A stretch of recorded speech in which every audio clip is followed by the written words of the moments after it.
yumgi pigeon the shell okol okay na block the yaw. Ngasigi akoy yumlongi pigeon. Traditional dress the oina tore. Toy na price hungry. Hey, namagi check no.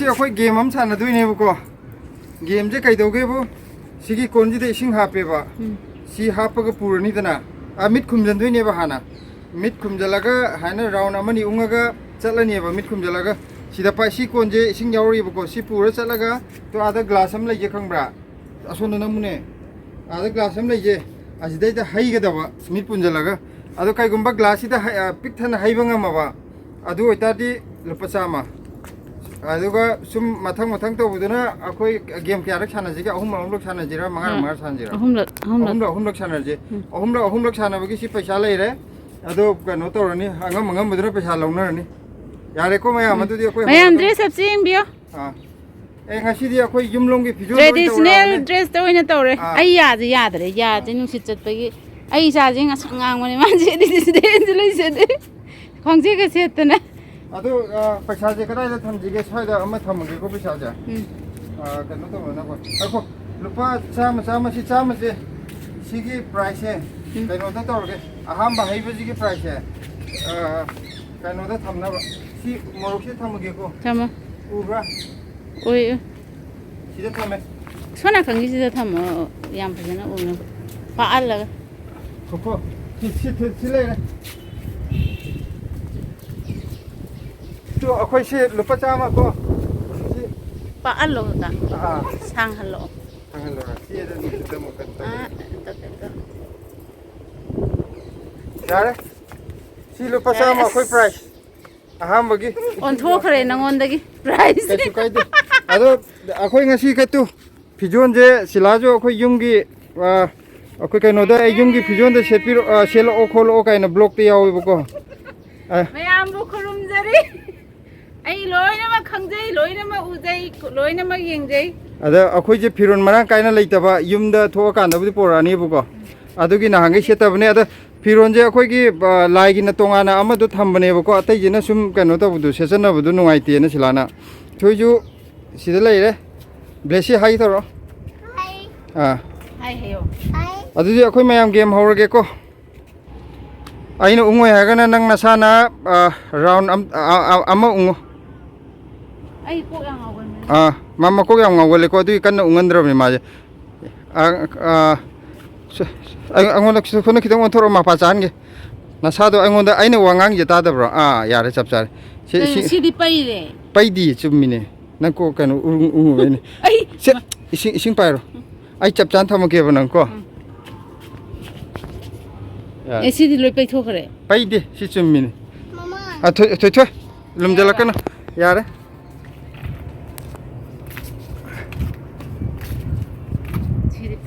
mayam sidani lai je ko ada tulda maraga kano to ya de ko mapa du yang hai ga do adu no to ko ya de disqualify handa ha mai ong tenging bi rage ya dre disqualify tare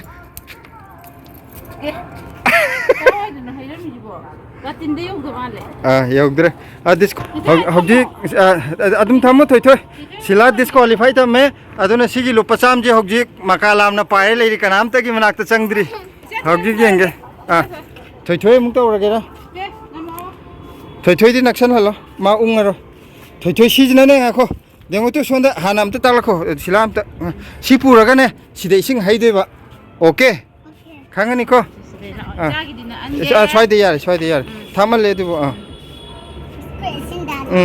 mit khum jalo de ne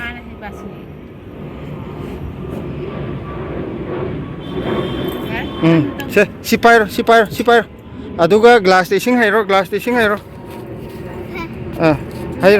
hairo glass da hairo haijalo mathate haijaro mathate hairo thangkalo hayro ising hayjalo hayro hayjalo jo hayjalo jo hayjalo yes thoi na lupa chama thoi na price hongre se thoi ki price lai re se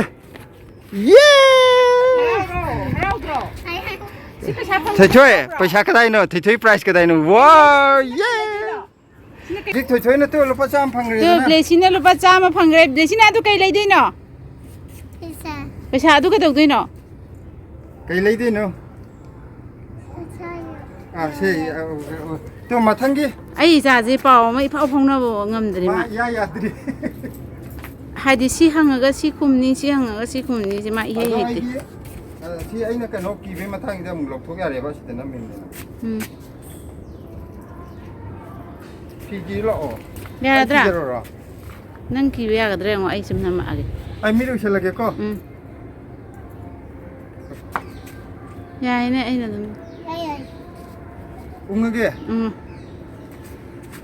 ya re ang tang amka amuk tang ngodi aduna ya re ungra ba ijauna ungra de si payo mapa se mo chap chan ya re sta ai le pi chap char ya re isi mari masinga thi chara pu yin ni ke no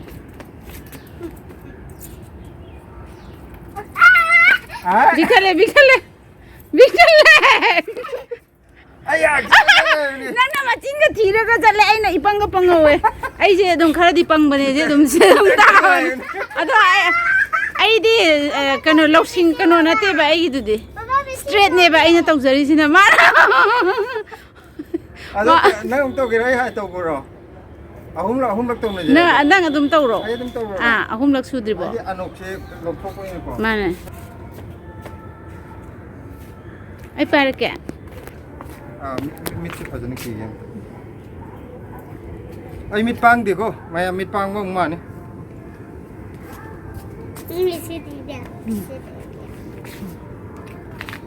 ungura no kaka ungura no ra ngako ai lap na gi na make mapa chap chap ra lesi hando mapa chap cha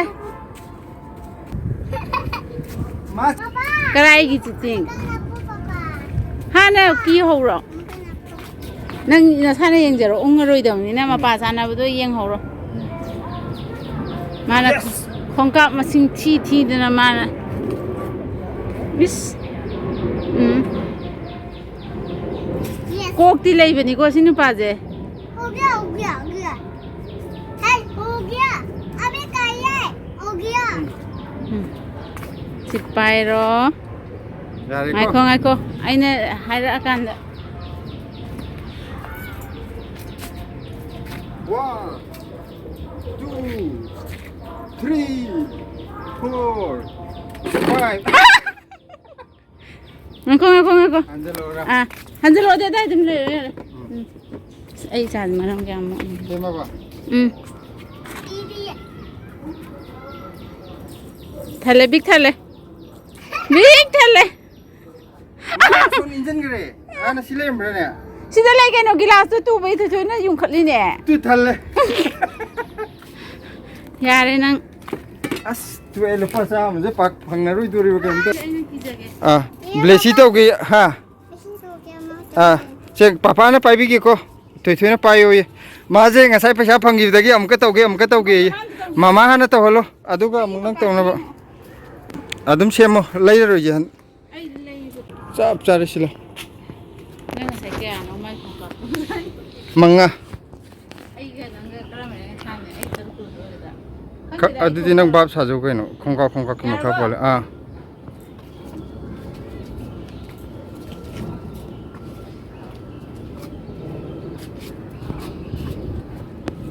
aya lupa cham no bidore phagi dege sidi chani buju gidore lauro talle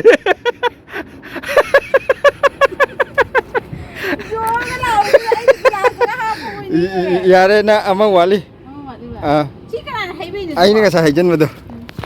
Ra tôi chỉ bỏ phụ là ông mà mang. Dạ. 4 5 Hai sai gì đó. Pagi đi lâu gì đó bây giờ. Lâu bây giờ làm đây sắc xếp tiêu.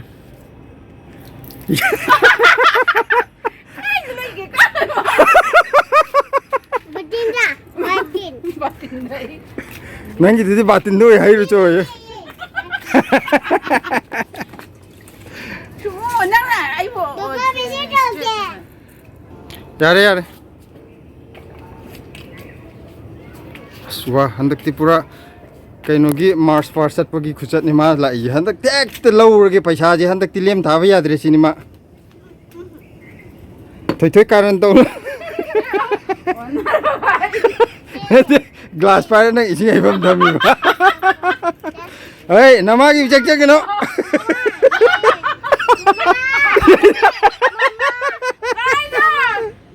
Thôi, nang hai bi ati, mama hayin ka dong ni. Batin dah. Sundere, wah ni betul juga. Yare, hayro. Nat.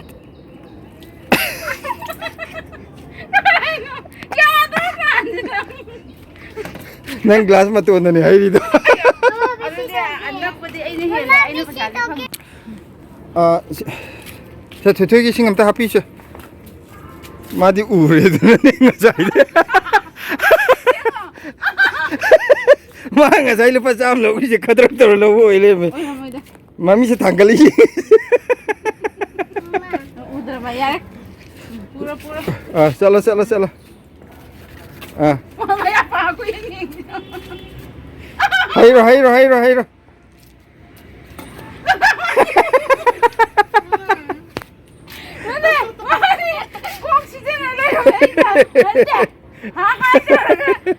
Kamay to rin aja. Am sa tamo ma kamay to ba? Hisain to ka na. Hami si pang thuk na ba to? Itu yang saya. Ising hay re. Nangi handaki lupa sam je kaino diu da dhamma ke ngale pire. Nangi do khara kaino to chiting to re. Se kaino to re. Silai ba ni ngamnadre ba ko. Ado ngamnadram ni na handa kaino to ni. Sila samai to je. Handa amamam last oina to na re dana. Ibani gi marakta nakpa do. Horen mak to na re je ba hai ba do. Nakpa du na paisa je phangna ni. Okay. Pol kaino to bu je. Kaino tawdri nga khong ko leko handakti ne akhoi gi je kaino tawre ba ko ibani ma amta hai je ware ba pikpani ne ta tawya de ba ado ibani last oina ahum lakti ngam na gi dre ado draw chatpa gi handak kai doge bu handak amamam hapna re amamam hapa de ising de glass ta hai draga jo khwai nak na hai ba do adu do kaino tawrani ba adu do oina price pirani ba okay yare thoi na kaim hai ba ya de ko wam ta ngang ba ya de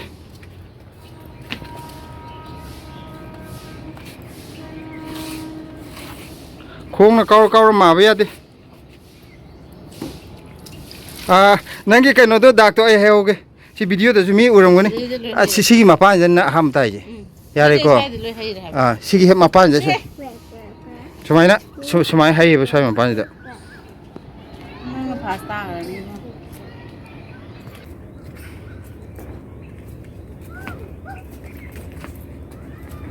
Itu sono kandala out tinggal ya papa da.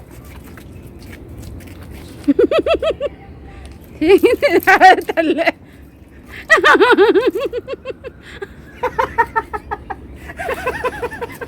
Jadi upaya liti pune.